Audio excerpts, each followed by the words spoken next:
Hey, hello. You're stuck in traffic with Wolf Gorlick, few minutes riffing on IT and IT security. Today, looking at one of the benefits of bug bounty programs. This past week in Grand Rapids a week ago on Friday, I gave a talk on bug bounty hunters. So you can catch that in the channel. Let me know what you think. But it was a fun talk, and one of the things I was looking for was what are some of the commonalities that we see in bug bounties and what the hunters find and how they go about things. And one of the things I really liked was that bug bounties and bounty hunters in general aren't constrained by a lot of the things that pen testers are. They're not constrained by the time and the scope and those sort of things. They're of course constrained by the contract and what they can hack, but they can be a little bit more creative. So the tip for you is this: if you want to find those sort of creative, weird hacks in your app and in your infrastructure that you wouldn't otherwise find from a pen test, especially a tightly scoped 1 or 2 week pen test, consider a bug bounty program.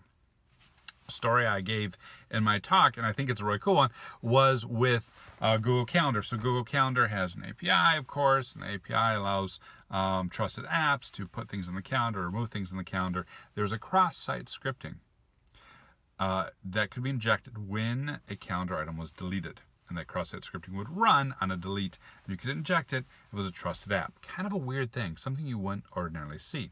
But the question is, how do you get someone to delete the calendar app?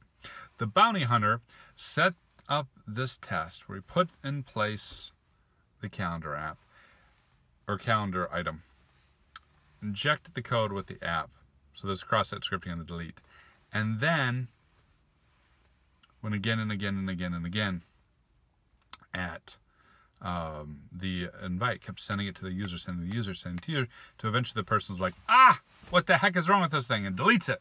And when they delete it, that is a trigger to execute that injected cross-site scripting code. About 5 times, resend it, and then the person will delete it, and then they get owned with whatever was in that malicious payload. I suggested metasploit.keylogger, but your mileage may vary, whatever JavaScript you want to embed. Kind of a cool thing, and not something you would do in a pen test, right?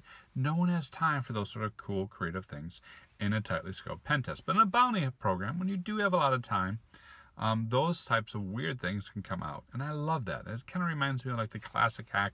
We're all at home and we have plenty of time and we're thinking about,